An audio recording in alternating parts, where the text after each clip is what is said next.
With the European theater network PlayOn, we are searching for new storytelling and digital formats that support theater as a live medium, involving the audience, makes them co-creators of the narration, and that's our goal. Our world is networked. This world is complex, and we live, like it or not, in the digital age. However, with PlayOn, we don't aim to use as much technology as possible just because we can. The use of digital immersive technology should serve relevant content, should support the story we want to tell. And with these applied technologies, we are expanding spaces in our buildings, in our minds, in our senses. We have summarized this approach in terms of content and aesthetics under the heading Concrete Utopia in Digital Age, our umbrella theme, which was inspired by the German philosopher Ernst Bloch. In preparation for this meeting, I have been looking for books about hope. The selection is not very large, even more if you exclude the books about Bob Hope. I came across the British literature professor Terry Eagleton and his book, Hope Without Optimism. I don't know if Terry Eagleton will like me quoting him at our conference. When I Googled about him, I read an article, Why I Never Use Email. And Eagleton is in that article more than critical about everyday digital applications. And now you know why I'm talking about him here, and he isn't giving the keynote. I simply have not been able to reach him by email. And I searched further and came across his book, Culture. So I thought to myself, there is a connection to our work in terms of content. But this book is a takedown of culture as we know it. Culture is overrated in Eagleton's eyes. The self-confessed Marxist complains, in some places, culture has become a way of not talking about capitalism. A culture, to Eagleton taste, would have to create a utopia beyond capitalist reality. Hallelujah. Here are the utopian ideas we are looking for in a relevant context. Still in Marxist word costumes like property, exploitation, and class struggle. But honestly, it is not that wrong. In Hope Without Optimism, Eagleton draws a distinction between hope and simple wishful thinking. Optimism is not an attitude that we can acquire through careful thought or hard study. He compares this to the oft-quoted image of the glass being half full or half empty, depending on the basic attitude of the observer. But what is the meaning of this? Everyone sees the same amount of liquid, whether they have a sunny disposition or are a permanent complainer. So the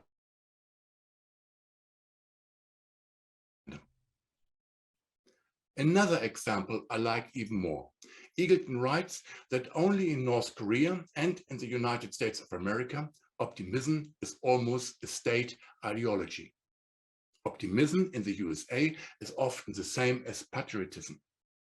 And then he writes, a US president who announced to his citizens that their best years were already behind them would be unthinkable. He even would risk his life. For Eagleton, simple optimism is banal. Hope, on the other hand, requires reflection and clear, rational thinking, and always holds the possibility of failure. And then he concludes, hope drives people and states to peak performance. Yes, that brings us to the core issue of our work. We all are confronted with the possibility of failure.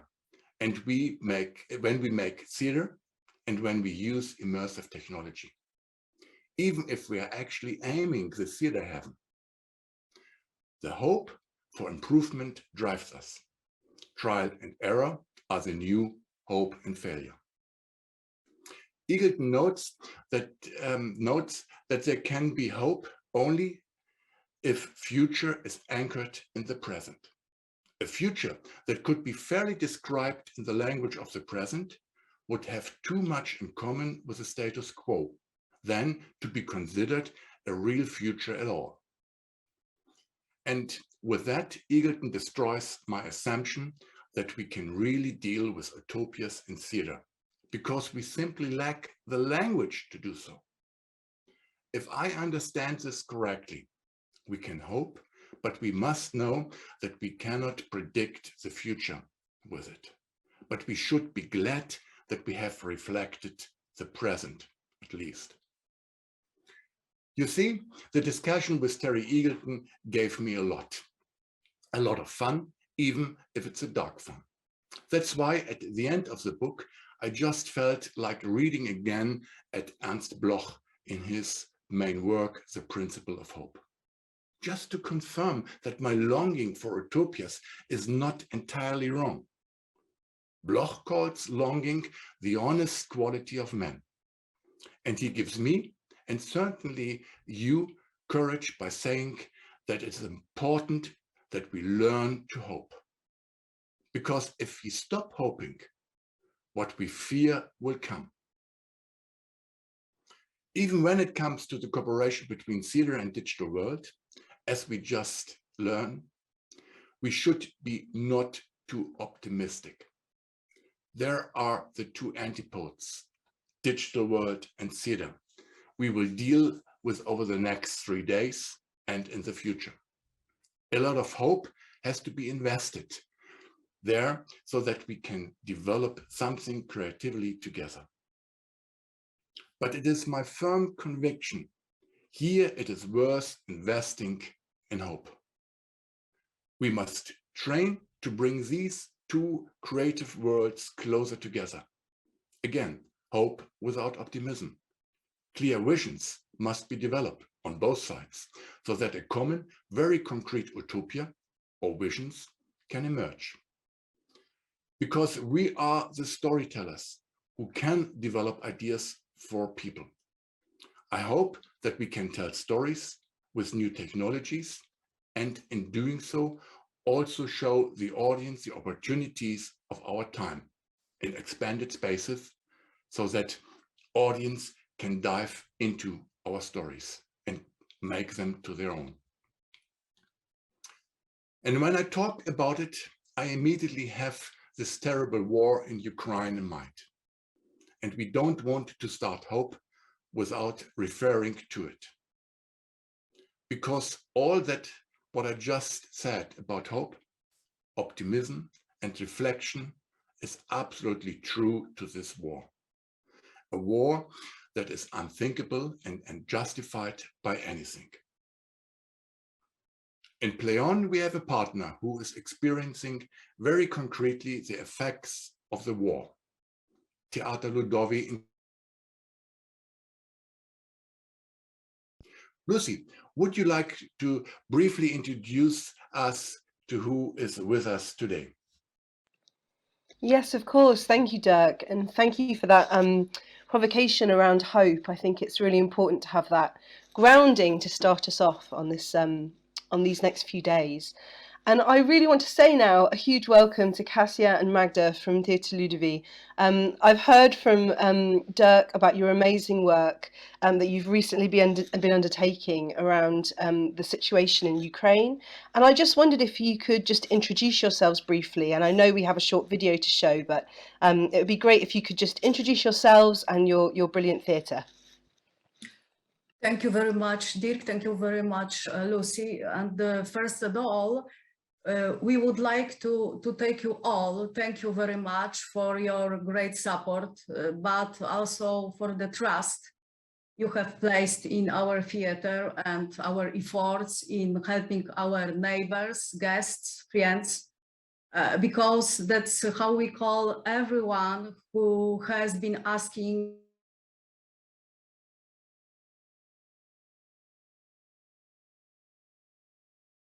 to say a huge thank you to Dirk, Sven, Odette, Lucy, all management and team partners of PlayOn project for your real, authentic partnerships on absolutely all levels from the very beginning, what I would like to emphasize very much. Thank you very much. And at the beginning, on the first day of this horrible war, we absolutely spontaneously organized a collection of basic things from private people, from our viewers, the audience of the theater, to send it to the central municipal collection. But it turned out that Ukrainian people spontaneously started to come to us, to Ludowy Theater, in need of everything, you know, including bread, milk, and toothbrushes. And the problem was they had absolutely nothing with them. Often they had no money other than Ukrainian, and exchanging it in the current situation made no sense as the rate was very low.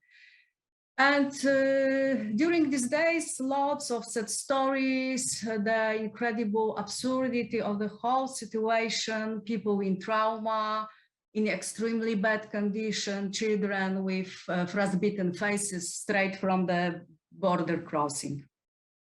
And we have worked from morning to night, collecting and giving day by day. And we are constantly learning what is the most important at the moment, as each day brings some changes, new needs and new challenges. But at the moment, after a month, the situation has improved to the extent that there are a lot of professional places in Krakow where people in need can apply for material assistance. And, you know, however, we know that we cannot waste the enormous trust we have already been given.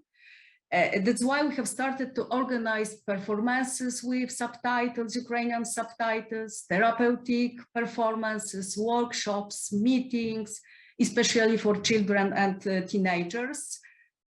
To acquire the most necessary school equipment for them, to support them creating new safe environment for learning, playing and peer relationships.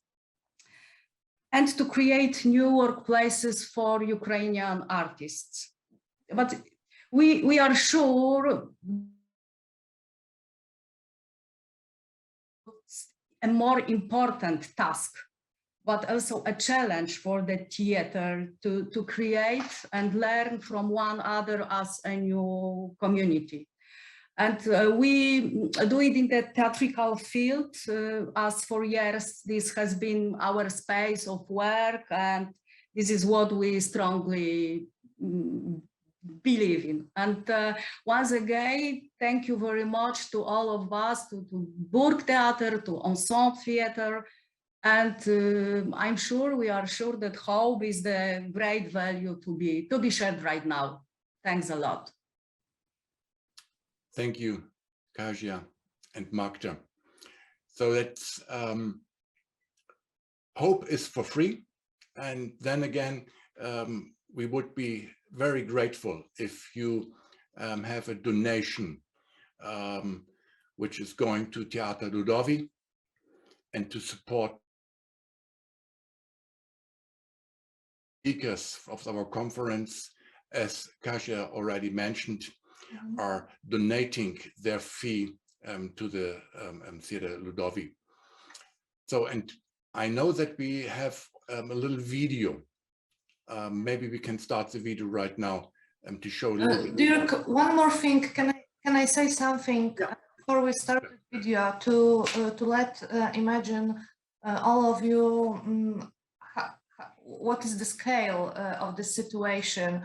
We've already helped about 10,000 people here in Ludowy Theater for the last month, and here in Krakow it's about 150,000 Ukrainian refugees. So these are mostly mothers with children, and especially these children needs care, needs help, needs some kind of events that will help them to socialize here in Krakow in a new environment. That's why we are started to think about a theater field to help them. And that's all. Okay, thank you, Magda.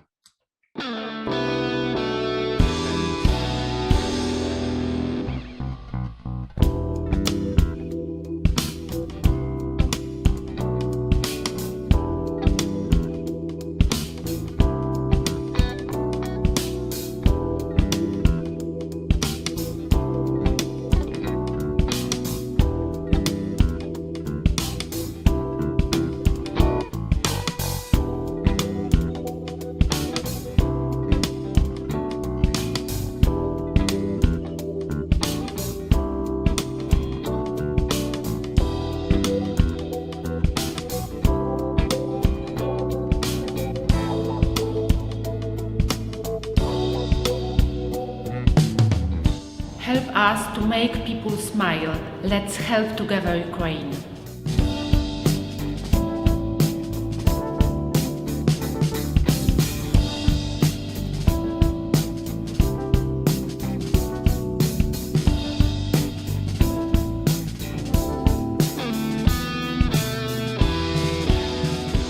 We will show that video more often during the conference. Thanks again to Kasia and Magda. And yeah, last year we described hope that we could get rid of the pandemic. And compared to that little hope, our hope right now that we can get rid of that war is much, much larger and far, far more important. So we are living in really difficult times. But Lucy, you will now lead us into our conference. Of course, and thank you, Dirk. Thank you again, Kasia and Magda. That's what an incredible feat to undertake. So thank you so much for sharing that. And as Dirk said, we'll show you that video again throughout the conference. It is now my pleasure to start our conference with our first keynote and introduce our first keynote speaker, Christiana Hutter. Christiana's work explores the interplay of game design, storytelling, and social cooperation. I think a perfect combination to begin the talks at this Hope conference. So please do enjoy Christiana's talk, and if you have any questions, please do prepare those and submit them on the interaction link. So please go ahead, Christiana. Thank you for the introduction. And welcome also from my side. Welcome to the Hope Conference 2033. Please make yourselves comfortable with your movement systems that keep your body in shape. If you like, I would suggest that for a full experience, you choose the flavor eggnog with pear juice and cream for the following 15 to 20 minutes, but coffee is also okay. We are extremely happy that regarding the huge offer of worlds, on an average Monday morning, you chose ours. Quick advertisement for some activities afterwards. There is an immersive theater play deep dive into the interior of the human blood transportation system. You can take different roles there, for example, of antibodies to defeat attacks. This full body experience in the double sense includes NPCs, but you will also be playing together with other people or against them. And also still the performance, My Friend the Tree is going on.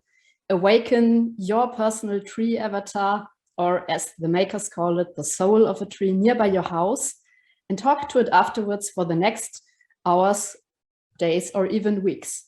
Each tree has an individual personality, promise the makers. Attention for this performance, you need ambient augmented reality glasses. But first, let's stay here and now. Welcome to the reality of hope. Let me give you a quick tour how we came here. The term metaverse first appeared in a dystopian cyberpunk novel, Snow Crash, by Neil Stephenson, written back in 1992. It was an early vision of how a virtual reality-based internet might evolve in the near future. Resembling a massively multiplayer online game, the metaverse is populated there by user-controlled avatars, as well as system demons. By the way, the author has nothing to do with the Facebook rebranding and all current metaverse projects led by big tech. For some of you now, it might be the first day in metaverse. By entering here, your sensual, spatial, and social perceptions become virtualized. Lean back, be as active as you like, you're safe for the moment. So, what is the metaverse? There are various definitions from the early 2020s, but not the one and only standard definition. A short and precise one comes from the American entrepreneur Matthew Ball. The metaverse is, first, persistent. That means it's always there. You cannot switch it off or pause it. Second, it's synchronous and live. Third, it's scalable. So theoretically, it could work for all people on the planet. Fourth, it contains its own economy. So you can buy and sell digital goods there with digital currency. Fifth, it's an open world. And point 6, it is shaped by user-generated content. As you know, users can also be big companies. But moment, you might think now, this sounds quite like the internet. The metaverse adds also a physiological connection. Mark Zuckerberg likes to call it, it's a kind of embodied internet. And Jonathan Glick, a New York Times journalist, mentions 2 different aspects. First, it is the enactment of the human aspiration to exist in an entirely virtual space that is in some way better than the real world. And second, as well as the actual set of technologies that can eventually enable this connection between fact and fiction. We will stay with this definition and return to it in a few moments. So let's have a look how this thing, the metaverse, evolved. Several companies developed online communities based on the concept of the metaverse already in the early 2000s. For example, most notably Second Life. Second Life did not refer to people who used it as users, but already as inhabitants, who had to create visual representations of themselves, avatars, and were able to build places, make Second Life events, etc. Second Life already introduced its own currency, the Linden dollars, that was exchangeable with real currencies. But still, it wasn't that successful. Maybe the quite simple environment didn't bring enough visual immersion.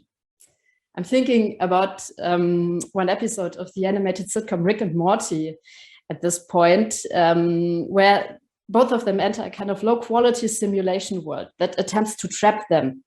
But they quickly realize this because the simulation is just less realistic than the typically operated reality. So we see we need a kind of like technical standard. Our perceivable reality is an almost flawless, detailed, and unnoticeably computed simulation. Do you remember the early days of theater in virtual and hybrid spaces? Do you remember the first clumsy steps in pandemic times in Mozilla hubs that tried to copy existing places one-to-one to make this virtual reality a kind of walkable image of the surface that surrounds us in the real world? Let's be mild with it. Like, media history shows us that new media tends to copy everything that has already been there. Paintings started very concrete as the creation of a one-to-one image of reality. It became only abstract after photography had been invented, which allowed, of course, the easier and much more accurate one-to-one or photorealistic results. How real is the metaverse? Is it a copy of our society?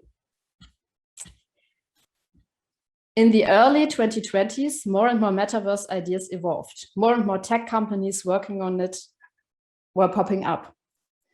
There were a lot of ideas what you could do in the metaverse, from building planes in the metaverse with physically correct simulations, over moving all physical meetings to virtual space. Of course, the corona pandemic somehow fastened the process, to selling virtual goods like clothes and virtual currency. In December 2021, Meta, so Facebook, opened its own metaverse platform under the brand Horizon. There are several dozens of tech companies working on solutions for the metaverse. So, and here I use this term of optimism, it looks like the technical ground is somehow made. We can be optimistic about this. But what about the first point of the definition of Jonathan Glick?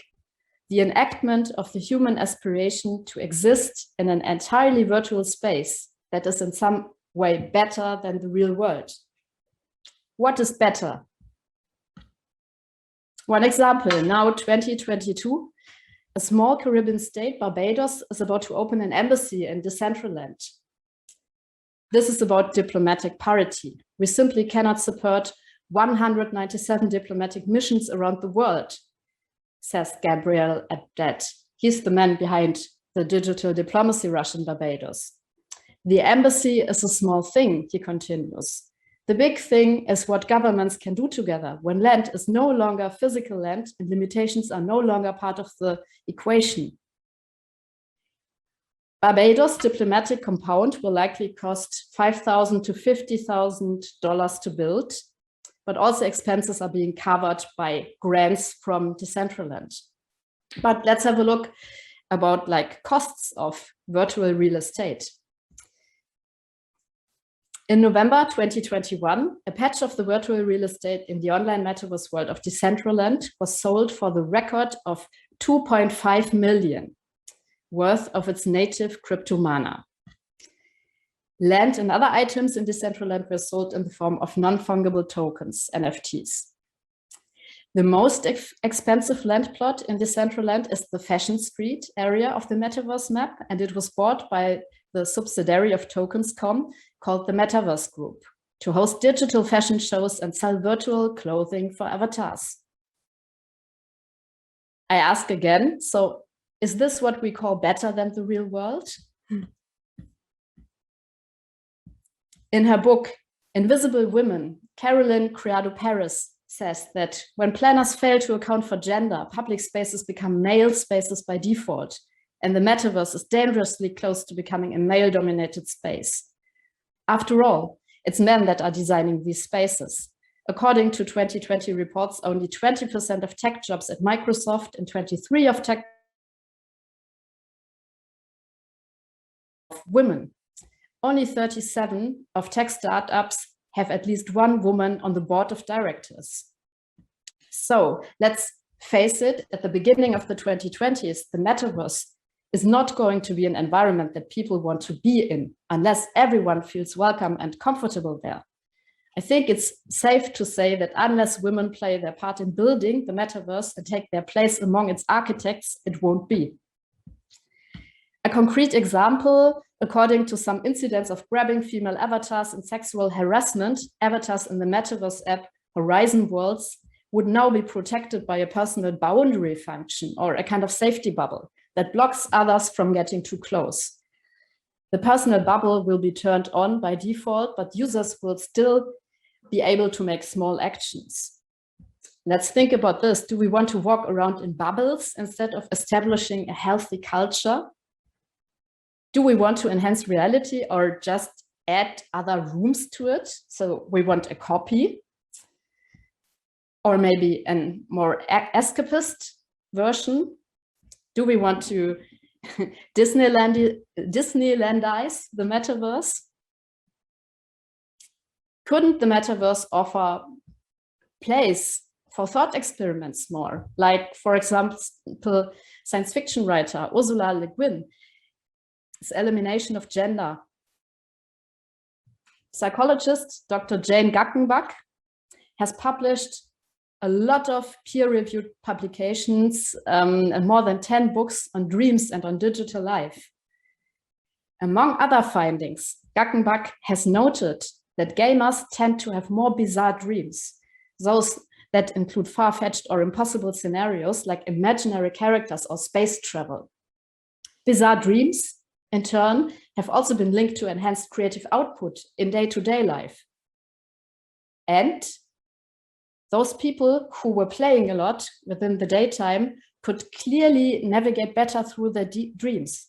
They had more lucid dreams than others. For example, they could switch perspectives from first to third person perspective. If you think this further and do not fall into the trap of gamification hype, couldn't it be possible to build really empowering places in the metaverse? Could it be a possibility to create settings of consensual dreaming? Those were the questions in the early 2020s. Then we understood that it's important not only to create contents, but also request structures. We thought about consensual dreaming, consensual imagination, consensual testing, and iteration of realities to be better informed and prepared for what the world is offering us, to make us maybe more resilient, more resistant, to inform us about probable futures, empowering systems. And I'm really emphasizing the consensual here. All the technological immersion is worthless without social experiences. At this moment, it's worth introducing a concept that comes from LARPing, live action role play. It is called inter-immersion, and it comes from the LARP manifest from 2001 from Mike Prochala. It is the idea that everyone in a LARP not only plays or immerses in their own character, but also supports the other players in theirs. We can create worlds together. In Metaverse, there could be space for meaningful encounters that you also could not imagine without the Metaverse. What we knew from literature is that virtual worlds are rather dystopian. But consider this. It is written by philosopher David J. Chalmers in Reality Plus. Whether it will be good or bad, it will depend on how it is used. A life in virtual reality can be as good or as bad as a life without virtual reality. And we as artists, as storytellers, as theater makers, we are the ones who are somehow also responsible for inventing and creating those new worlds that offer possibilities of meaningful interactions. Maybe now it is the time to look for new utopias of what the metaverse also could be. Colorful heterotopias, and to say it with Terry Eagleson's words, beyond capitalist reality. Thank you.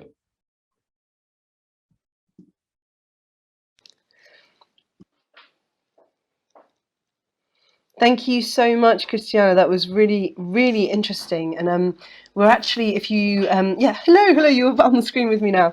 I actually, I'm really, really intrigued by the sort of optimism and hopefulness of the final part of your keynote there around the idea of the metaverse. And I wanted to ask you a question specifically around your thoughts on, you discussed it slightly in your talk, but what the impact of who is currently creating this world is, and also the kind of accessibility to that co-creation as it stands at the moment, and what impact that might have on the future of this technology for a wider audience or a kind of wider participation. Because as we know, sort of poverty to do with technology is actually something that's very prevalent at the moment.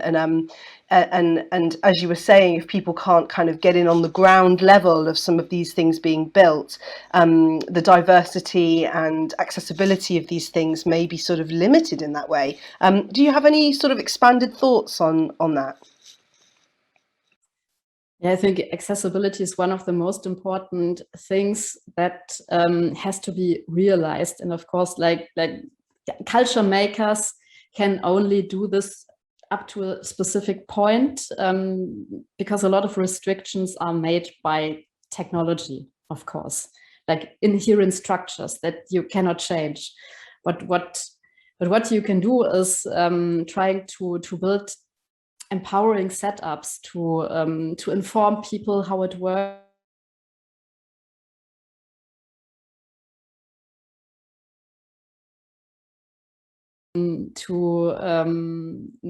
Not to have additional barriers for people.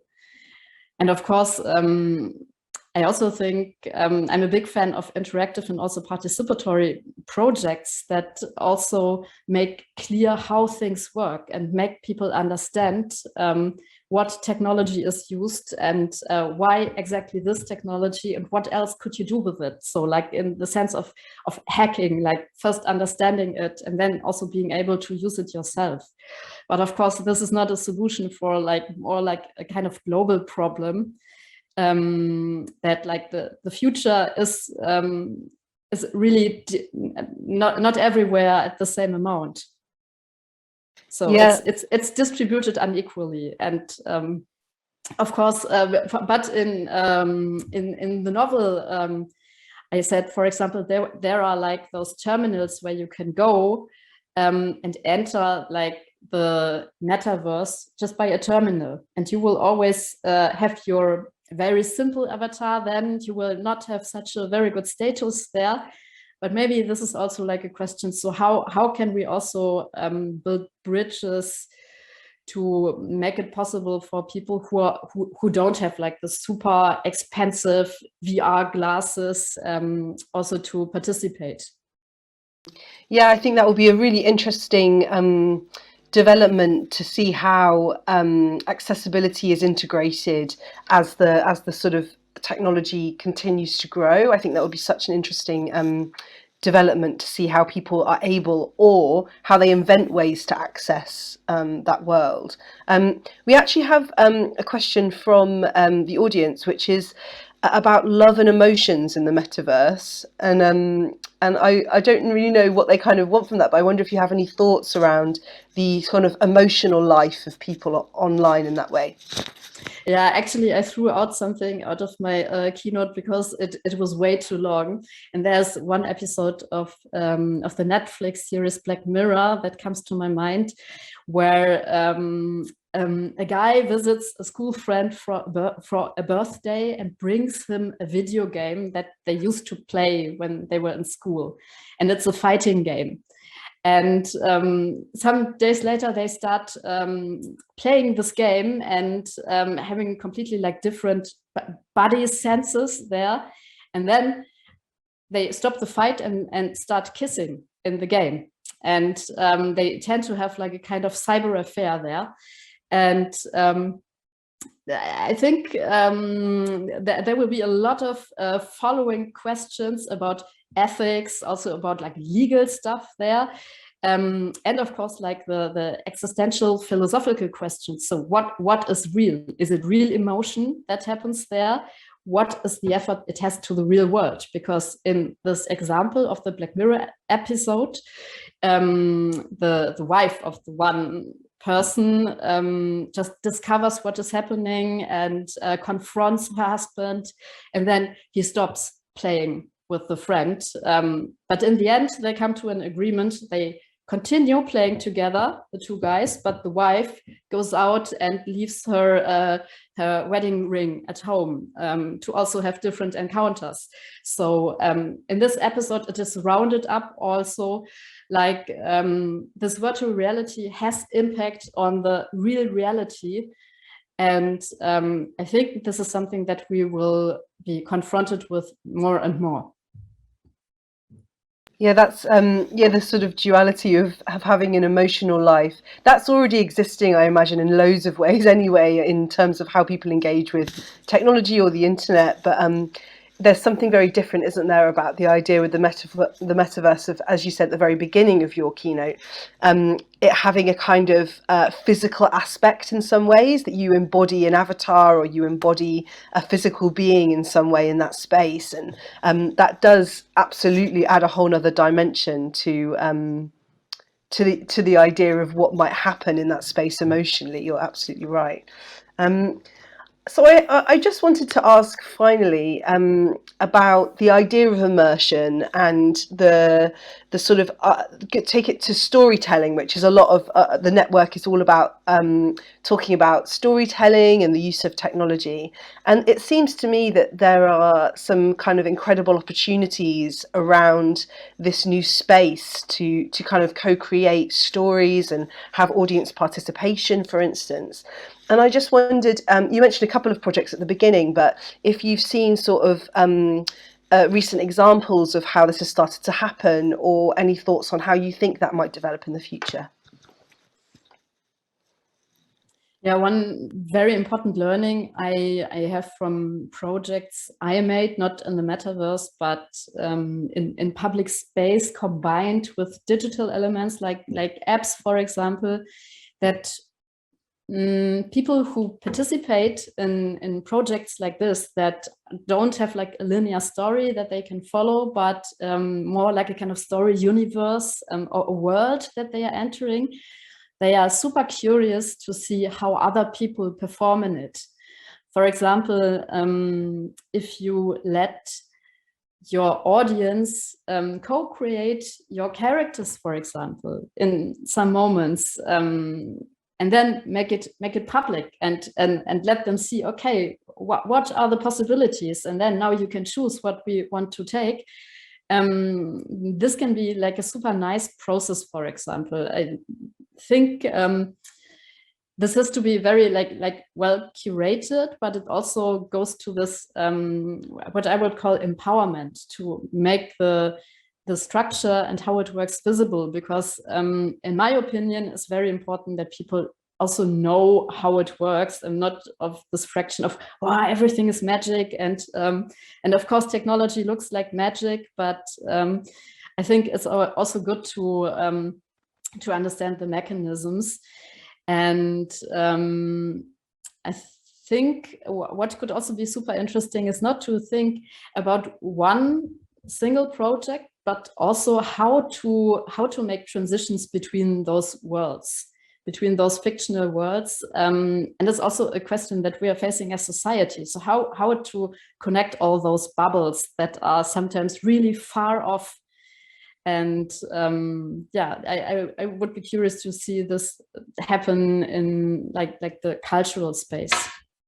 Yeah, absolutely. I think it's really exciting. I think it brings it us even way back to what Dirk was saying at the beginning around the idea of hope and optimism. And I think he said something like trial and error are the new hope and failure. And I think that that's a really great thing to say around the experimentation, especially around sort of artistic experimentation with technology. And there's going to be so many things that go wrong, but the learning from that will be really, really exciting, and will build on all of the experiences and as they develop and as the projects continue. So I think that's all we have time for, Christiana. But thank you so much for your amazing keynote, and it's been brilliant to talk to you.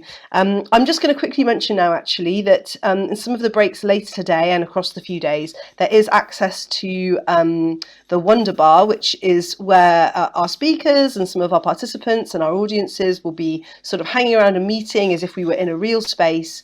So please, audience, please hang around for that. You may catch one of our speakers there. But thank you, Christiana, and that was really a really brilliant provocation for us to begin the whole of our Hope conference.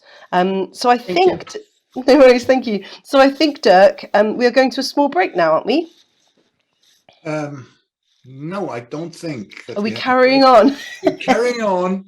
It's still early in the morning, Lucy. We will have a break after that session right now. Okay, great.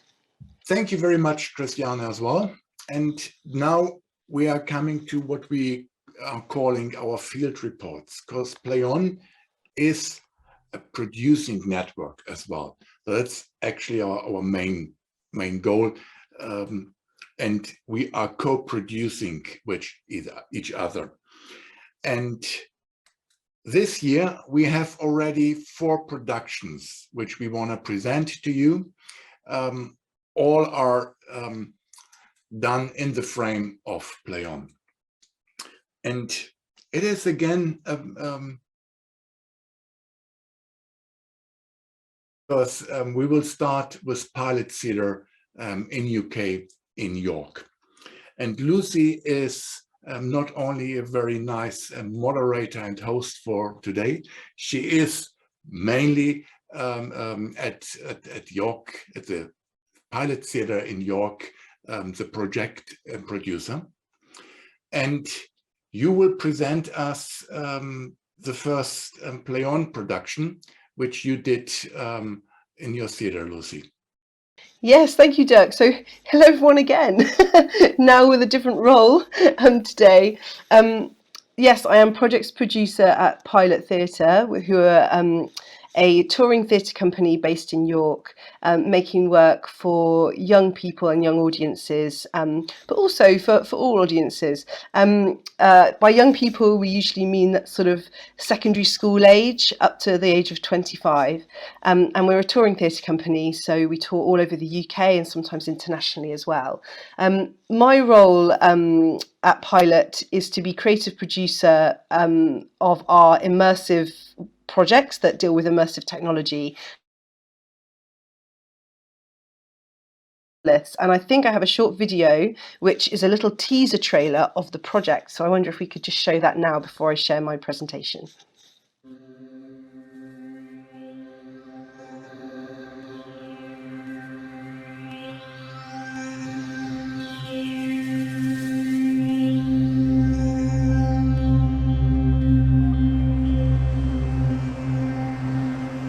We are shaped by the spaces that made us. We are monoliths, strong, upright, clever and brave, our voices forged by the wild up north.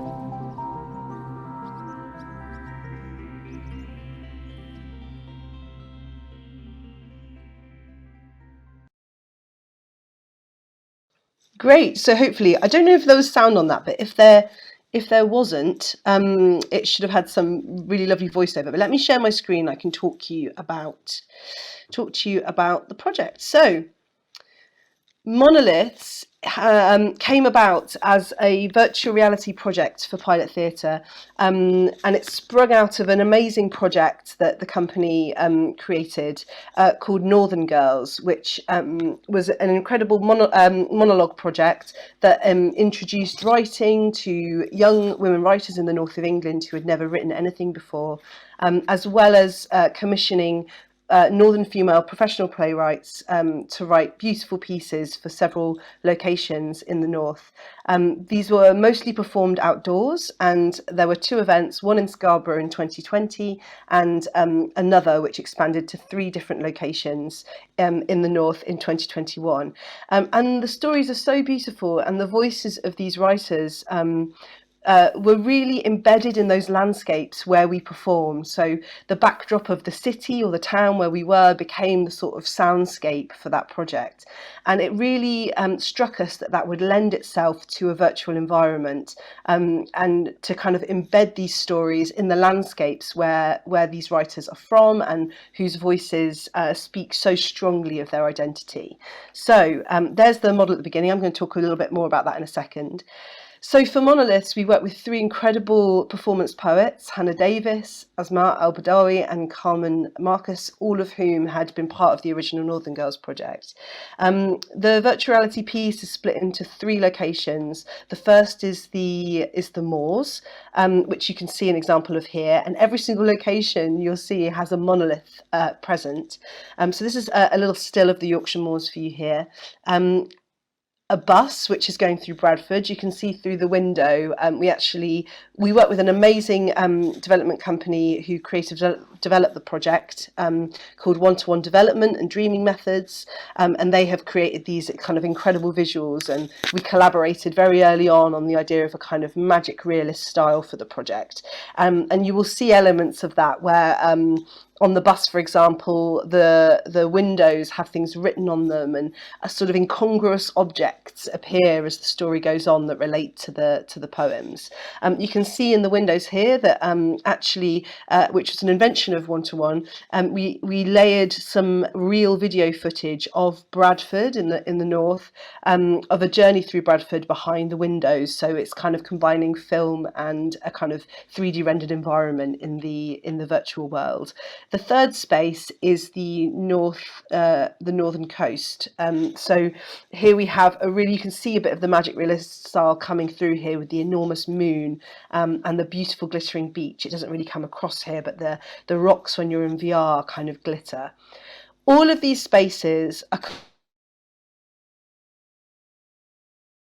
which I'll go into how we storyboarded that soon, but also really crucially with the voices of the poets themselves, a beautiful composition by an artist called Mei Chi, and an incredible soundscape which was recorded on location in real places. So we really did go and record the moors, we went and recorded the soundscape of the seaside and also of the city of Bradford. Here you can see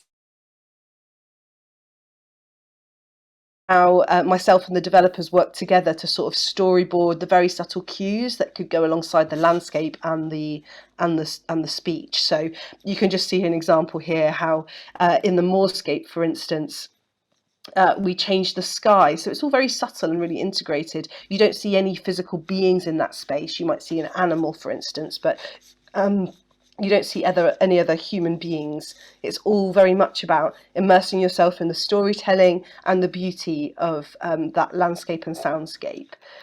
Here we have Mariana Lopez, our amazing sound designer, who went on location and recorded hours and hours of audio of those real locations. And it was a really interesting experience, actually, because, for instance, the moors is actually an incredibly quiet space. Soundscape for us to work with. You might think I thought there was going to be wind and all kinds of things happening there, but it was actually quite pared back in the end. So yes, here she is on location in her welly boots recording on the beach. And we have worked with PlayOn around looking to expand this project beyond VR as well by using microcontrollers for additional storytelling around the project. But another part of it is that I'm a firm believer that if you're going to ask an audience member to participate in VR, and perhaps they've never done that before with some of the audiences that will engage with this project, that there should be a theatrical invitation to do so. And so that model that you saw at the beginning of the trailer and the start of my presentation is actually rendered here as a real model made by an artist called Grace Harvey, herself another northern girl. And audiences will be invited to sort of engage with this model. It actually has lights inside it that light up the houses. It will have that light hanging above it. And as a result, when you put the VR glasses on, it will develop, it will become a magical model and bring it to life in virtual reality. So we're kind of bringing the real space into the virtual space and trying to kind of blur that line. So I think my time's up. I hope that's given you a nice overview of the project. It's going to be released this year. So here's our final slide and my email if you'd like to get in touch to talk about the project anymore. Yeah, thank you very much, Lucy. There were fantastic images, and maybe we also can add, before we are going to our next presentation, that here in Berlin. So. Yes, if you're in Berlin in June, please come and see Monoliths. I'd love to see you there. Good, thank you. So now we are going a little bit more up into the north. We are going to Norway, to Molde and Ålesund, to Teatret Va. And I warmly welcome Vera. Vera is the artistic director of the youth theater department at Teatret Va. And you will introduce us to a dream game. That's the English translation, of course. Yes, that was also some of you in the PlayOn team actually suggesting that translation, which was very good. Thank you very much, Dirk. So yes, I can say at Teatret Va, which can be translated to our theater. And it is a touring regional theater institution situated in both Molde and Ålesund, those two cities actually. And as Dirk said, I'm leading the department for young audiences, and today I'm presenting a performance named The Dream Game. So I'll try to share my screen now with you. Just a second. Yeah, so this is one of our performance spaces that you see. We actually had our premiere at the 2nd of March this year, and the show is still running. So that's very, very much here and now, actually. And I just want to give some credits for the team that is doing this show. It's really a teamwork. As you see, this is the stage scenery from another angle. It's an old workers' union house where we are doing the performance. We do it in three venues, like large houses, which two of them are also the departments of the theater. So yeah, so it's a very like complex site-specific performance in many ways. This is the team that are working with me. I'm first and foremost presenting this as a co-director, and it's been a pleasure working with this group. I just had to give them credits because it's been, as I said, teamwork in a very in all senses of the word. So The Dream Game is a theater performance about Agnes, and this is her who is waking up in a strange place, finding that it's a utopia for the ones who live there. But, you know, their economy is growing, and actually that makes their mansion also grow itself day by day. So Agnes has to decode in her new environment and her new acquaintances and try to navigate through it. And piece by piece, she figures out that the existence within this mansion is not so fortunate as it seems. The growing house is taking up space and displacing the surroundings, streets, gardens, woods, people's homes. And at the same time, she gradually realizes what happened before she ended up here. So that's also something that she goes through herself. So this performance is about growing up, finding yourself, finding something completely different than you thought you would. It's about climate, it's about class differences, social responsibility, empathy, and death. So really a complex performance content-wise. But nevertheless, we have really worked on like sewing the narrative parts thoroughly together into this puzzle piece. And from the start, we wanted to make this performance within the PlayOn framework of concrete utopias and nonlinear storytelling and immersive performances and technologies, of course. So our main plan for the format was to allow the audience to move around in this house that is growing. And they would be surrounded by the stage, they will be on the stage, they will be staying interactive with the performance, being active within the game, where Agnes is sort of the player who is on a quest. And through the process, a lot of these things changed because there were time limits. I will come back to that.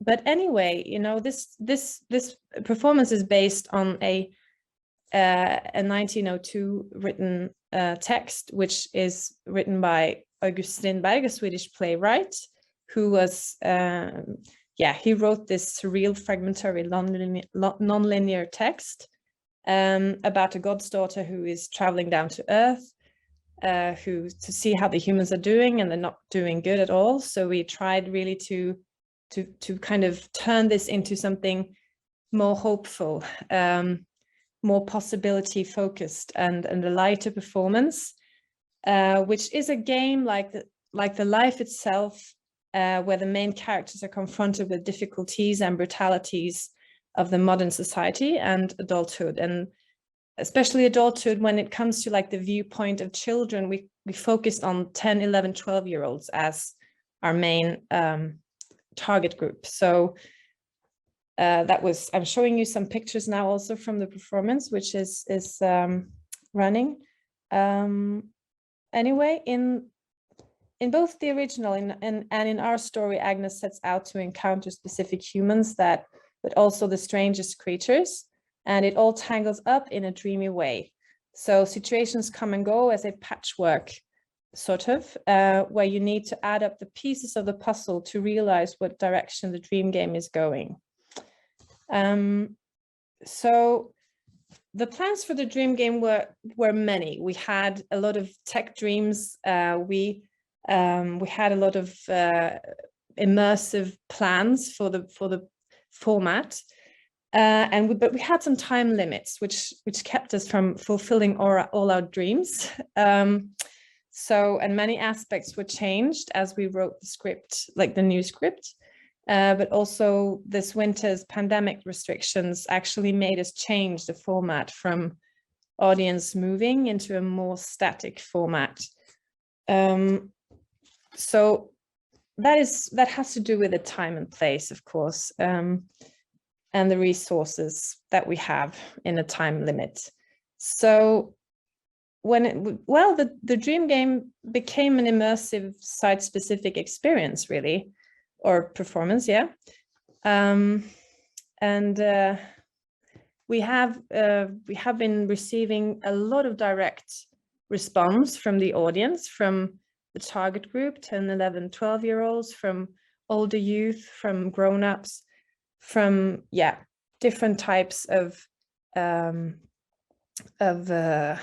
ages, who has a lot of different viewpoints on how this immersion was an extraordinary experience, where they kind of have experienced the distance and the distance to sound and light, and how it approaches the audience, how it changes position, and also all these being in motion, which we kind of had to change. But the unpredictability of the performance was something that really triggered a lot of audience members, and that's something we had a lot of feedback about. And also the randomness of kind of things happening as unpredictable as they do. So we chose to focus a bit on the dream, the game, the play, but also this sort of dynamic between dreaming and gaming, which is very interesting, actually, because dreaming and gaming can be a bit similar, and when you dream and when you game, you're behind a steering wheel, but you don't really know what's next, and that's something that we also focused on. But as you might know already, we chose that gave us that was supposed, at least in many ways, to give us a sort of sensory perception to the audience of the whole idea of children also meeting these society brutalities, or also the adulthood. And what we did was we chose microcontrollers a bit too short ahead of the performance period, because microcontrollers is of course a very complex type of technology. It's amazing because you can actually build computers from it, and you also realize what kind of, or how a lot of the technologies we use, it's been very educational that way. And we were fortunate to have with us also a, how you see a microcontroller with a button, actually. So this is something that we experimented with, and we had Felipe Noriega with us, as you maybe saw in another slide.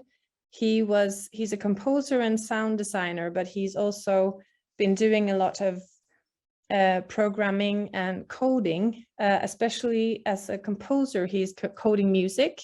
He's been working a lot with microcontrollers, which was very fortunate, but also because of time limits kept us from really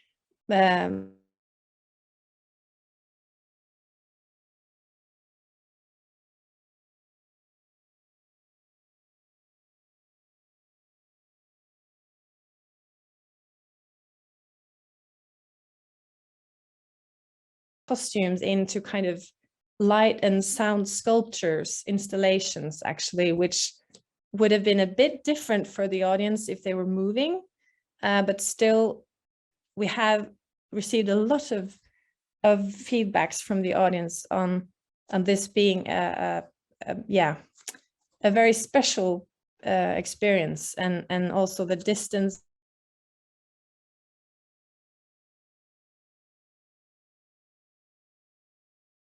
changing a lot during the performance, which make it here you see that Felipe is actually coding music as we work with the rehearsals, which I was wanting to show you.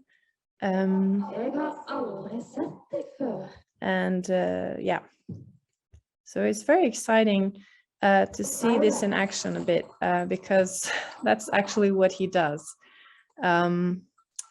So for the limited time that we had with Felipe, which was supposed to be a lot more actually, because of the pandemic, it was a bit difficult to travel from the Netherlands to Norway for him. So I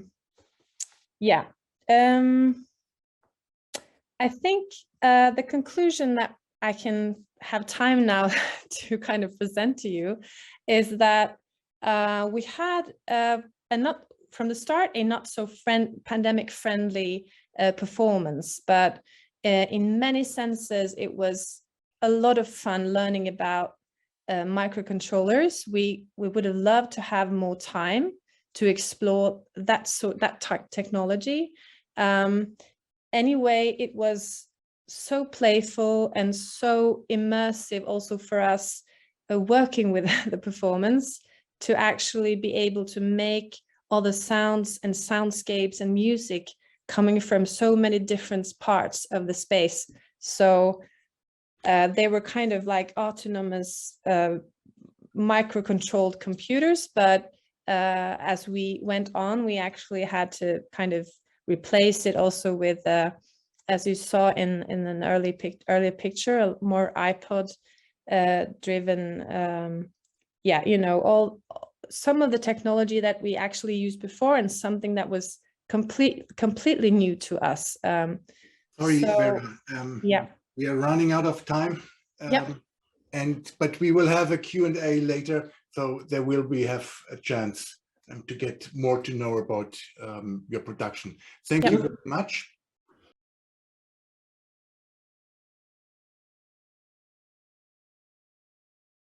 Shouldn't happen, but it happened. A breakdown of all of our systems, and that was our way to start into the break for you. So we're almost finished with Vera's talk, and so Vera, may I ask you to give us a very short summarize of the use of the technology you had in your performance? Yes. Yes. I came. I was talking a lot about that after we actually weren't streaming. So, I don't know where in my presentation it was cut off, but like the conclusion was that we, of course, we wanted to build these autonomous microcontrolled, making the performance immersive in very new ways that we, at least for us, and it was very time demanding and complex to work with microcontrollers, but it was very educational, and especially when it comes to the fact that microcontrollers show us how a lot of the technologies within PlayOn are built. So we managed to bring an immersive experience to life, which gave us many positive feedbacks from the audience, with new extraordinary experiences for them.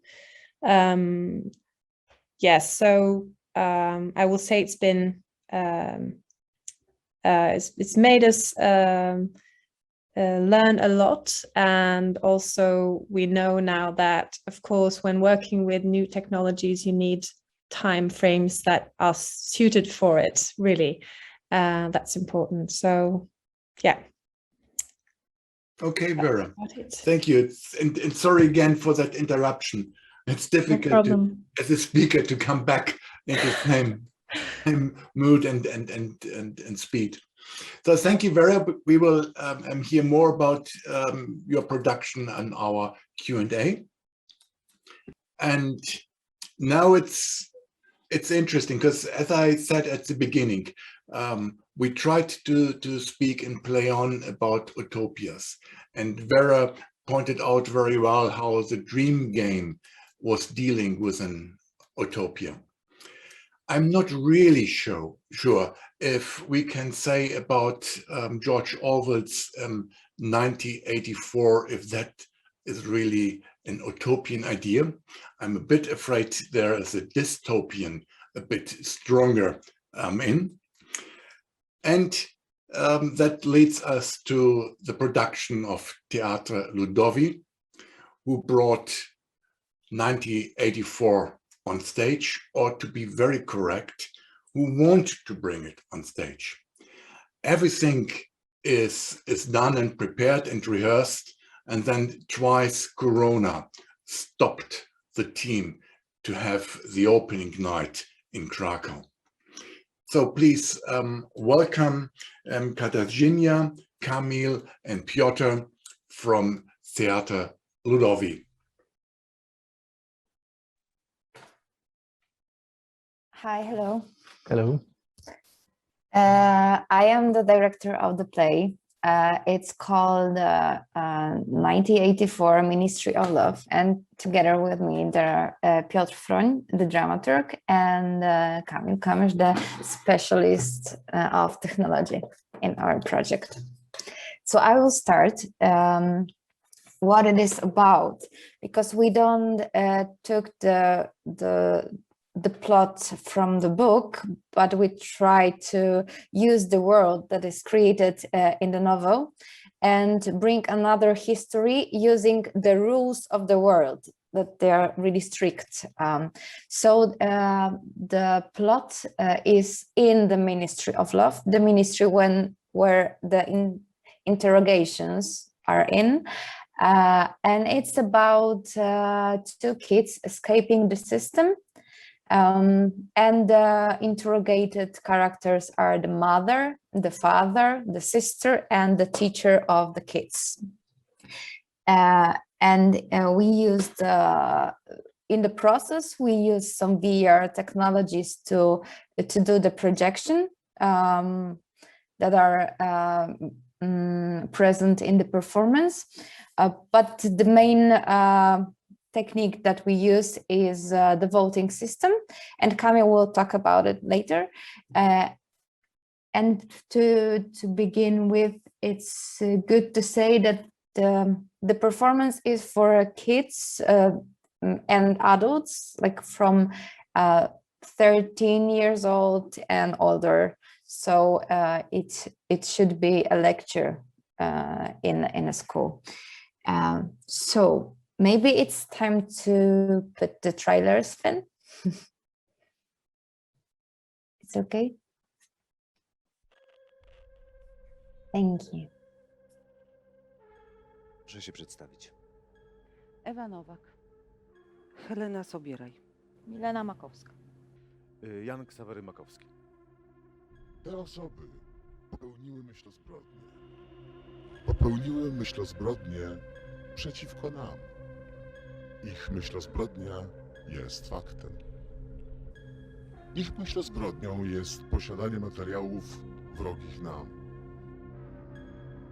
Przedmiotem myślozbrodni są 4 zeszyty stanowiące kopię dostarczonego do Ministerstwa Miłości oryginału.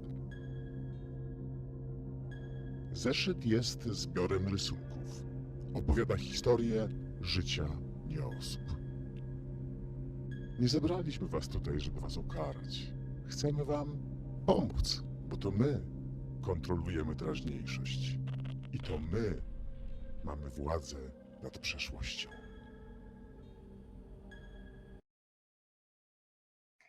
So yeah, so the story is about discovering the story, what happened to kids, and what those interrogated characters remember from the past, and it's they remember different things because of the double think and the concept of thinking 2 things in the same time.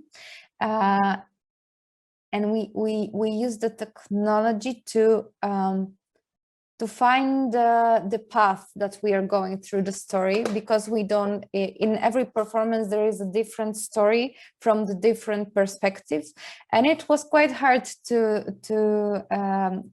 with building the dramaturgy of the play, because there are some different tracks that we could follow, and probably Piotr would say more about this one.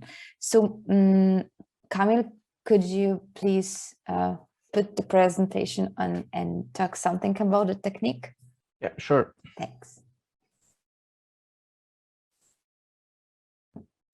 Let me know if you see my screen. Yes. Okay, so I will be briefly going through the original concept that we had and then how it changed over time, so that you know like what we have developed with Reaction Link that we have been working with. So essentially the early technological concept that we were having was that we will be installing a set of devices in the theater, and we wanted to allow people to manually vote for the people that are being interrogated. So essentially that was the core of the whole experience that we were planning. And the idea behind it was that we are using the people or the audience as the elements of the collective mind, so to say. So essentially everyone has their own choice that they can do, but in general they are voting for a specific person. So that was like the technological aspect that we were exploring with the Bluetooth devices. And what we wanted to have was that we could influence the plot essentially with the results of the voting. And that was what you've seen during our Dortmund presentation. But later on, we discovered that during our Dortmund stay, we took part in the opera that was called Persona, that was actually using the voting system that you see in the screen here. And we wanted to explore this further. So we contacted Reaction Link and we decided that we can start working with them. And what I'm going to show you is like what we learned from Persona itself, and then how we adapted the technology that was there to our needs. So the questions that we were having while doing the structure of the play and designing the whole plot was that we want people to believe that they are actually voting, which is the hardest part here to achieve, because somebody is actually manipulating the results. Then again, the other thing was that we've had 340 seats, which was like hard for the analog system to be installed like this, the one that I mentioned before with the Bluetooth connectors. We also wanted to involve people in whatever is happening on stage, so drag them into the narrative, and we also wanted to make the story meaningful. So then we had lessons learned from Persona, which were that the first thing that is actually needed is that it's good to actually teach people how to use the system before the actual play is happening, or in the very start of it, so that they have like some kind of training of how to use the system.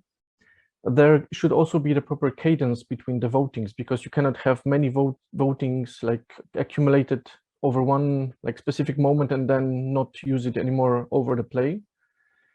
Then another observation was that the audience was very willing to participate in the voting, which was a great experience to be part of in Dortmund. But there were also some technical issues. So our own experience was that because of our technological issues with our networks, so to say, the phone networks, we were not personally able to vote during the persona performance. So that's why it was so important to make it earlier for the people, to make it possible for them to be the part of the voting experience. Then about the immersion part, it was also very important for us that the people can emotionally connect to the people that they are voting for. We wanted them to be focused on the narrative, as I said before. And the thing that was very important for us was that the charts that you've seen before in Reaction Link panel was that it was a chart. So it was like very informative, but not very immersive. So we wanted to change this. And what we also wanted to have was to give a sense of progress and the story that is changing over time. So what we did was that it's like a very simple solution to this, because you are not voting on an icon, but instead you are voting on a person. That really changes a lot. The way to drag the people into the narrative and focus their attention on the stage is that you limit the amount of the actors. So you do not have like, I know, 20, 30 people on stage, but you have only 6. So that helps you also make your choices meaningful. Then another interactive element that we included was that it's important not to have this informative chart when you are doing the voting, but we integrated the voting result on the pictures of the actors, so that you can live see live like how the votes are changing. And then with the progress, or giving the sense of progress in the story, we were thinking about using the changing background, so that every time the new voting is a new experience for the voters. So I will show you a couple of approaches that we were having while working with Reaction Link. So these were the early designs that we were doing. So as you see here, what we wanted to have is like also the sense of dynamics achieved by the counter, so that you have the time that passes and then you only have 30 seconds, for example, to do the voting. We also had the people or the actors that we wanted to have interrogated. And then we were also thinking about the sub experiences, so to say. So whenever you vote for a specific actor, then you vote for a type of experience that you want to explore. So it could be a memory or a space or a dream. Then we were also having the idea of having a panic button. So whenever the interrogation takes too long, for example, there's always a possibility for the audience to stop the interrogation and move the storyline further.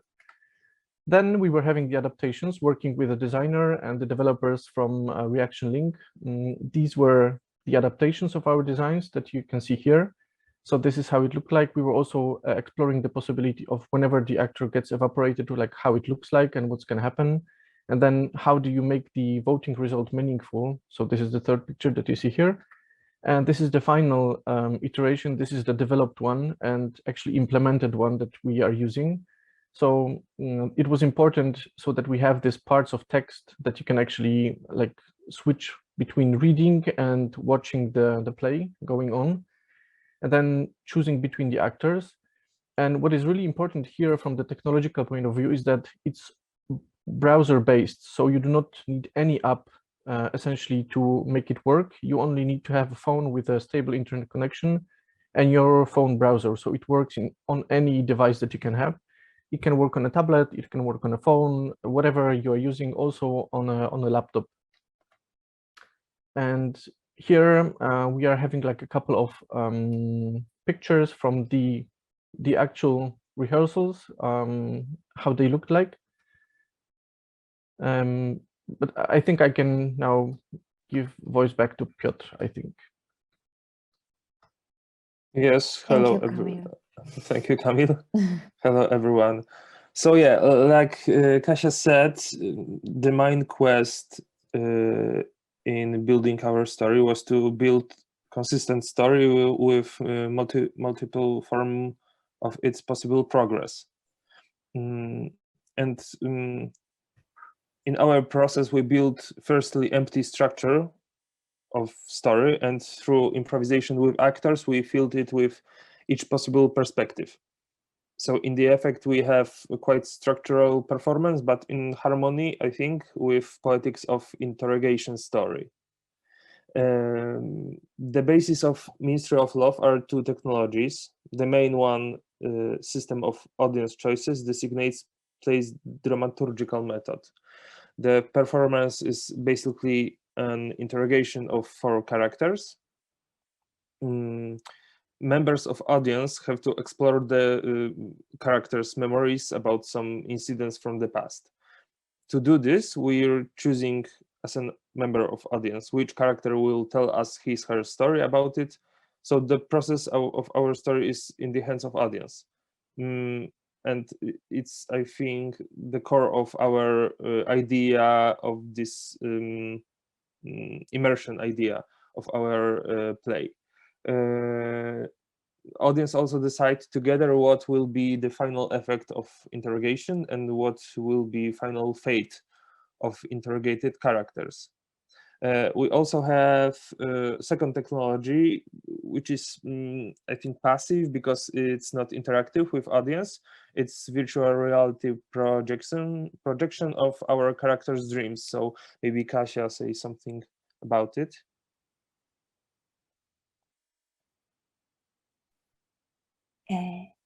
Yes. Okay.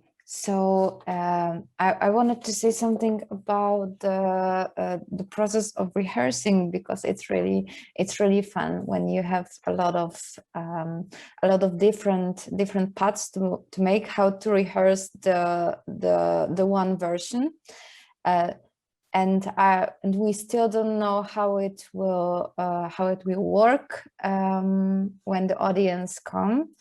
And we can't wait. Actually, maybe in April we will have some shows with the audience to see how it works and affects people, the story, the plot, the immersive of the narration, and how it affects the actors. Because in every performance they don't know which path will they play, so they need to be prepared to everything that could possibly happen. And there is 8 or more different paths to go.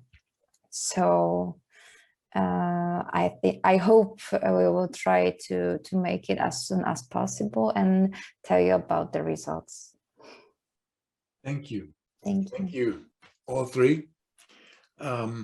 And good luck for the opening. When it will be? When you can show it for the first time to an audience? The premiere is set on the 13th of May, but we have some performances in April just to test with the audience how it will work, and maybe we will have some time to change, and if there is a need to change something in the application of the dramaturgy after this earlier showcases. Okay, good. Thank you. Thank you. And once again, to repeat it, Camille already said it, you are using the same platform, Reaction Link, as we are using right now to stream our conference. Now we are coming to another production done by Landesbu in Sachsen in Germany, close to Dresden. And it's a collaboration with a theater here in Berlin, Platypus Theater, an English-speaking theater. But Johanna, head of the production and part of Landesbu Sachsen, Junge Studio. So theater for the young audience, will introduce us to play, to the game Berlin at Play or Facts at Play. Hi, nice that we are back streaming. My name is Johanna Jaeger.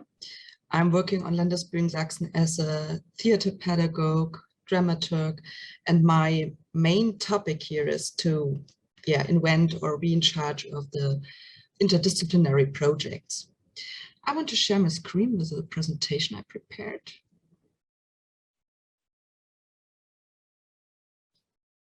Well, I want to talk about Berlin at Play or Sachsen at Play, where we used as our weapons tablets and headphones. Berlin at Play is actually a walk through the city with a theater game in your hand in a tablet, which is loosely based on the novel Das Schloss, the castle from Franz Kafka. And the audience, which is playing this game, get the information. You are a city surveyor.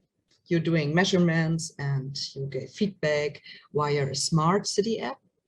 And that's the way you can participate on a new city concept. So this is the story of this game.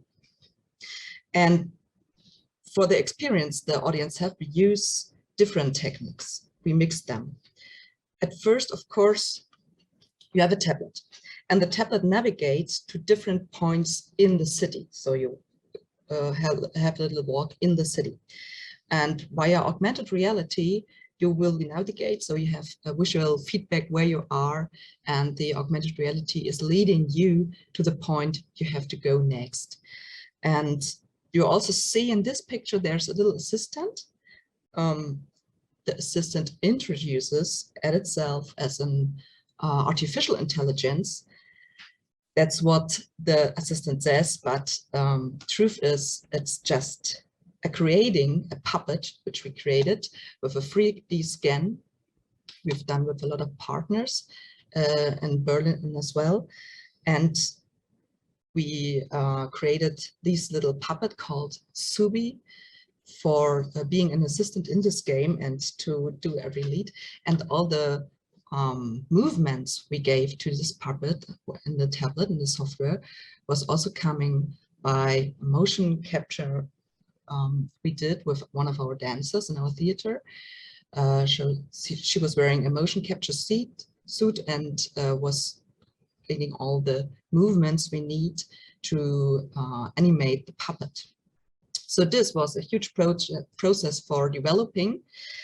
And the main point we're using, the main technique, is augmented reality. You can see it in here, how it works. You're probably all common with this kind of technique. So you're looking through a camera on the landscape and seeing things on the screen that are added to the reality you're seeing through the camera.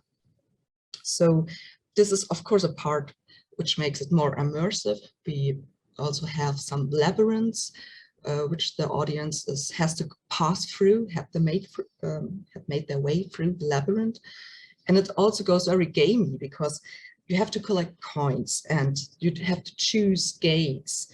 You also have to answer questions also via augmented reality and other stuff.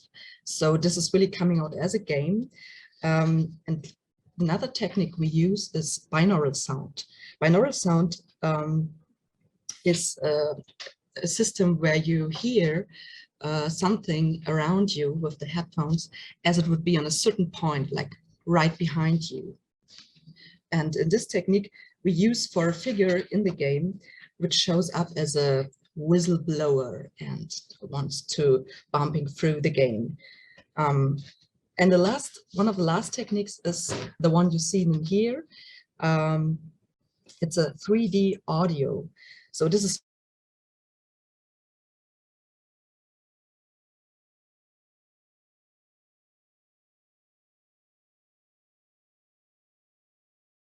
in one scene where you can walk as an audience in an augmented reality orchestra and getting an impression that you're really standing next to the instrument you've seen in your tablet, like the trumpet or the percussion. So this is a very immersive feeling you get with 3D audio. And the last technique we use is deep fake software. We are using all this technique actually just to emphasize our claim that the player is using a real big data app. This is the storytelling. Sorry, Johanna. Yeah. To interrupt you, but the stream is already offline again. Oh, that's a pity. Okay, then I stop. Oh, not only we experience some problems. Sven? Sven, are you with us? Er läuft wieder. Er läuft wieder. Ja. Aha. So, then sorry, Johanna, please go on. Good news. So I just go back to the last sentence I said. So we use all these techniques to emphasize our claim that the player is really using a real big data app. So, and this is working very well, this immersive feeling. We did a little tryout in Saxonia in Freital, where an employee of the administration of the city, she was walking and she was using the tablet and going through the game. And afterwards she came and says, oh, where can I read my results on Facebook? Because she really deeply believed the whole story we were telling via tablet, that she is part of a Participate program and living in a smart city app. So this was a huge success to realize that this immersive feeling is going very well. And Andreas, maybe we show the trailer now, because this is leading us to get a good impression how it works for the gamer.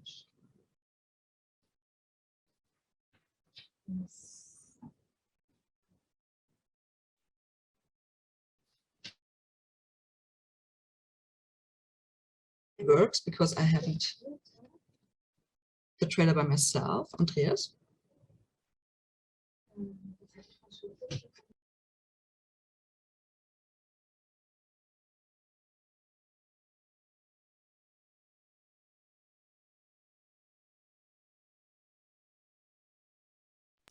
Okay, then maybe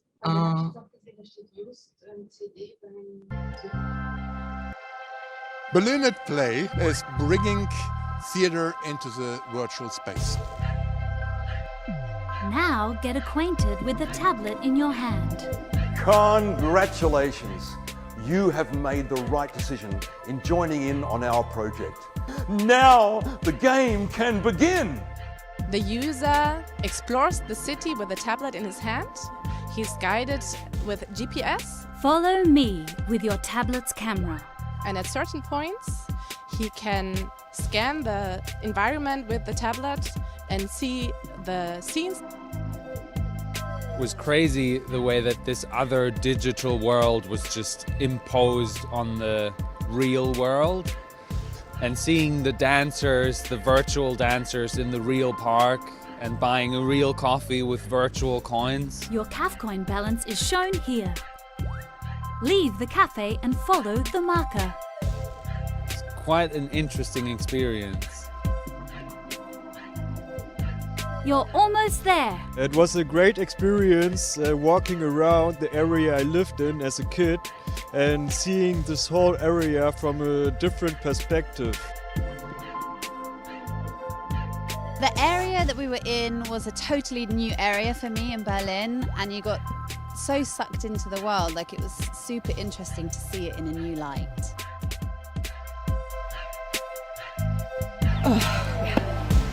The best moment for me was the humor in it. I really loved the wit, and I loved to experience augmented reality.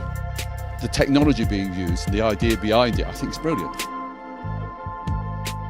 At Berlin at Play, we bring together people from theater, game designers, programmers to make a unique and awesome experience. Search for the mark. Bing! We have arrived. We hope that immersive technology will help us to deliver Kafka into the theater world and in our case also into a virtual game. So you have digital rooms you can experience now as theater rooms, and this is totally new, and I think this is bringing theater up to new aesthetical formats you will discover in the next few years, hopefully more and more. Please look through your tablet so you do not miss anything. Hold your tablet up so you don't bump into the walls. You did that very well. We can proceed once you are ready.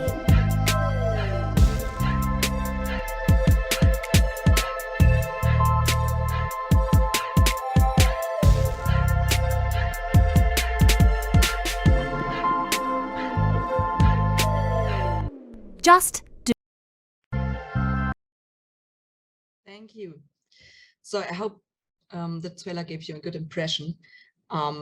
There's one other aim of the project I want to talk about, because you've seen how we implemented it in Berlin, but we also want to have this project in other cities. So we try out in November and December in Berlin with Berlin at Play, but we also will go further in Saxonia with Sachsen Play.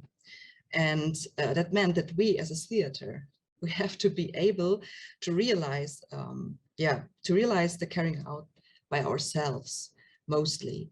And in the dramaturgy, we have to be flexible because we have to work with modules so that we can swap some scenes from another point to another. And it also means that we have to have a closely cooperation between the theater and the development company, which are developing the app. And I shorten it a little, but I want to clear out that in this case, the process of the production was actually a huge knowledge transfer, where which we are really proud of actually, and we're really looking back. And you can see also Berlin at Play during the time of Republica in Berlin, so come by. And yeah, I leave it like that because we have really less time, but maybe you're around in the Q&A and I will ask and tell a little more about the project.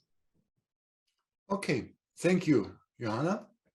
And now I may ask all the speakers to come back on our stage, because we will have, we have some questions and we would love to talk to you about it. It's interesting to see by these 4 examples that 2 of them were using well-known and existing novels by Orwell and Kafka. And you all were dealing with more or less complicated digital challenges. So may I ask, maybe at the beginning, all of you, how much the chosen technology influenced the content, or was it the other way around, that the content was more influencing the search for technology? And can I start again with Lucy, that we have the same order as we had at the presentations? Yeah, of course. So for us with the Monolith project, really the 2 came hand in hand from the very beginning in a way. We'd done a live theatre piece where the environment was really important to the storytelling, and it became clear that in virtual reality, we could, in a very portable and immersive way, kind of recreate that sense of atmosphere, of a real sense of place. So really, the technology and story sort of had to come together from the beginning, otherwise the project might not have worked in the way that we intended. So every element was designed for VR, and the VR was designed for every element of the poetry and sound, if that makes sense. Yeah, thank you. Vera? Yeah, content-wise, I think our you know, choice of technology direction could have been many, as I was mentioning earlier. But first and foremost, this whole kind of making the magic, like what theatre performance is built of can actually live its own life, was why we chose the microcontrollers, and also partly was kind of advised to us on the basis of the plans for the project format and content. So we didn't really choose it to kind of fit it into what our thoughts were from the beginning. It was also something that made the concept develop actually a lot. Even though we actually also had to kind of change some parts of the system during the process. So I think that's my answer to that. Okay. Thank you, Vera. And Kasia, do you want to answer that? Yes, of course. In our project, the voting system is very important because it changes the perspective of the play. And I think choosing this voting system was very important because it affects your critical thinking, and it's working like that. And with any other technology, we couldn't do such thing. And also we use VR to see this dystopian world and build the fake system in your mind. So I think those things was really helpful to create the project, the performance. Thank you, Kasia. And Johanna? Well, we're using several techniques, and we as a theater, we had certain ideas what shall happen in the play, and we had a lot of talks with technique. Can we go out? What is the best way to present, to experience? And yeah, and we had to learn that we really have to, as a creative team, like dramaturgy, directors, we have to distinguish in technical relevant or technical irrelevant changes. During the improvement of the app, it happens a lot that we have seen, that could be more like this, or this could be more like there, and pop-ups there. And we have to realize that sometimes it's a totally small change in the app, and sometimes it's a huge technical process you're going through if you want to change this small thing. And this was actually totally new because we as a theater doing opera, puppet theater, and so on and so forth, had now a totally new thinking of dramaturgy in mind because of the techniques we chose. Yeah, thank you. And we got some questions from the audience as well. And that is probably again one question, even if it was asked for Berlin at Play, but I think that is something would be nice to get the feedback from all of you. That is regarding the knowledge transfer between the digital experts and theater, and how much do you think will remain in your company? So in other words, I interpret that question is what do you would start on a different level with your next production after your experiences of the first? Lucy. Yeah. Sorry, Hannah. Well, this is actually our second production using virtual reality. So we already have experience working with the same time frames, sort of like structures of VR development. so it has stuck with us. That's all I'll say, is that actually the processes have enabled us to be able to continue our work with virtual reality developers and work collaboratively and creatively with those people. I think it's very important to say that one-to-one development, Andy and Judy, who work with us on monoliths, were themselves in the creative team. They were not just delivering a technological element of our production. They were highly creative collaborators on the project, and I think it's important to say that. So yeah, we have learnt from it, and I wish to continue using the technology. So yeah. And Vera, for your answer, may I also ask you, because that is another question from the audience, to speak a bit more about the microcontrollers and what they did in your performance.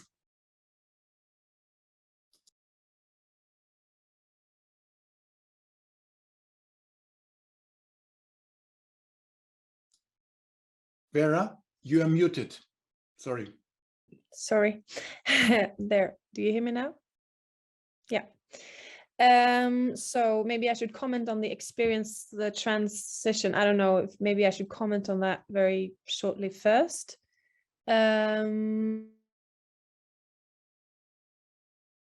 This workshop within the limited time that we had it. It was very inspiring for the technicians especially, and also it's a very advanced type of technology. As I said earlier, it feels like you are diving into what all technologies are kind of made of. And it's also robotics in many ways, because you're making sort of a tech creature.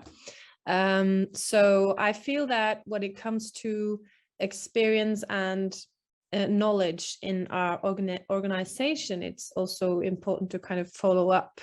And for next production, it's very nice to have the possibility to actually open the range, because that was what we were doing from the start with this production, and we've narrowed it down. So that was my answer to that question. And the second one you had, Dirk, was about the microcontrollers usage in our performance, wasn't it? Yeah. So of course there were changes made because of the process and time limit, but the actual aim of the microcontrollers were to make especially the characters, the costumes, sort of robotic, in the sense of like them being active with sound and light and responding to the surroundings, but also changing because when it comes to distance and everything. So we would have had a lot of more possibilities with that, actually, also making it a bit more spectacular within space, also a bit more spectacular if the audience was moving around as much as we wanted in an earlier stage.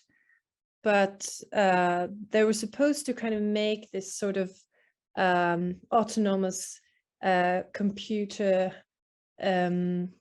sculptures, installations within the props and the costumes, being in dynamics with the performance and the physicalities of the actors and also the audience, of course. So that was the main goal, in short. Yeah. Okay, thank you, Vera. And Kasia, what was for you the knowledge transfer? What will remain in your company after the experience with 9084? I have this feeling that using technology like that, the one we chosen, changes your perspective on building the plot, building the performance, and I have some upcoming performances in my nearest future, and I just realized that it's really affects the way I am thinking about other things, how to build the story, how to explore the story in a different level, and how to have this immersive impact on the audience. And in this very moment, I'm working on a performance using this, but in an offline a version of it. So I think for me it has a lot of things that I have learned. I don't know how Piotr and Kamil, what are you thinking about it? But for me it was very good experience, and I think it will have a huge impact on my future projects. So thank you very much. And I'm really curious also to forward that question to you, Kamil, because you're the one here who is from the other world. So you're not a theater maker, and that's why I'm interested in how could get input from artists for your work. So the thing is that well, I'm actually a designer, so I'm something in between the two worlds. And what I think is the most important thing is that you need to be able to understand like the whole concept of it, and then to be able to translate this into technological needs that actually need to be answered, so to say, from the development, and then to make it work together. So that was like the crucial part when we were working together, because Kasia for sure can say that there were like a couple of changes throughout the way when she was working on the plot with Piotr. So we also needed to be very flexible with adapting like whatever we are designing. So what you've seen was probably very simple, just a couple of screens, but in reality it was like what you need to achieve is that the technology looks that it's so simple that you don't have to do anything, but in reality it's a very complex structure that you need to be able to sell to the people so that they are not afraid, because you do not really know who's coming to your performance. So it could be like a 13-year-old who has like a phone from whenever they were not even able to speak, right, but they were using phones. And then like I don't know, 70 or 80-year-old person that should be able to use it. So that's what is the most important thing, and that's what is crucial part of transferring or making this work together. Thank you, Kamil. And as you probably already saw in that little trailer Johanna showed us, I was a little bit involved in Berlin at Play, and so I will answer that question, the other question who came in, if that was a time-specific offer, or if audience could play it whenever they wanted to play. No, it was, or it is, like a real theater performance with a timing, and every 5 minutes a new member of the audience can go and discover the city. Johanna, knowledge transfer, because you mentioned it, was very important. Yes. For you, and maybe you can also explain a little bit, because it's a huge theater you're representing here, and what we had in mind with that. Yes, actually, I would say there are 3 parts of the knowledge transfer, and the one is a thing about, you say, we're working on a house with more than 230 employees, and we are a big ship for a theater, and when we settled something new in processes, like new rehearsal processes, it's really a big thing. You just have to keep in mind that normally you just, of course, you know, work like 4 or 6 weeks with rehearsals and come to a premiere, and you see what you have to see already on stage, at least the last 2 weeks normally. But using technique, digital technique, it's totally different, and you're using tools with the development company you have to get used to. It's also a process, but about all you have, if you try out, you have really a lot to test. And on the other projects, I heard similar things, that you have to, the tryout process is that long. If you experience that first, you quite get shocked, because normally you see on stage what already happened, and you know, okay, this is the light comes there, and this is the actor coming there, and you already, your brain is trained to see that, but your brain is not trained to keep in mind, okay, and there comes the spawning effect for the augmented reality right there. We have to choose maybe a little more left. You're not thinking about it. So to have the tryout, to do tests with a test play, a test audience, this is really important to do, and we learned it. And the second part is also just to network. We get to know so many people that are specific techniques and know and have experience with projects about techniques we wanted to use.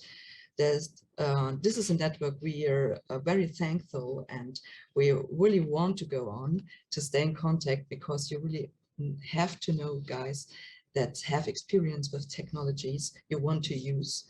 And totally practical. I mean, our media technician, he learned a lot about green screen recordings, or our IT system administrator, he handled Unity software at the first time. And of course, I already mentioned that our creative team has to think gamey. Weeks, months before we started with the first concept, so that we all came together and did a preliminary with a workshop, getting to know what is augmented reality, what is virtual reality, and that we trained how to think what a game can be like, what are game concepts like that. And of course, learned to go along with the options of the technique itself, that you don't choose a technique and want something totally different from it. The technique part for me, especially, I've know now, and I will never learn. I will always use this knowledge. Okay, thank you, Johanna, and thanks to all of you.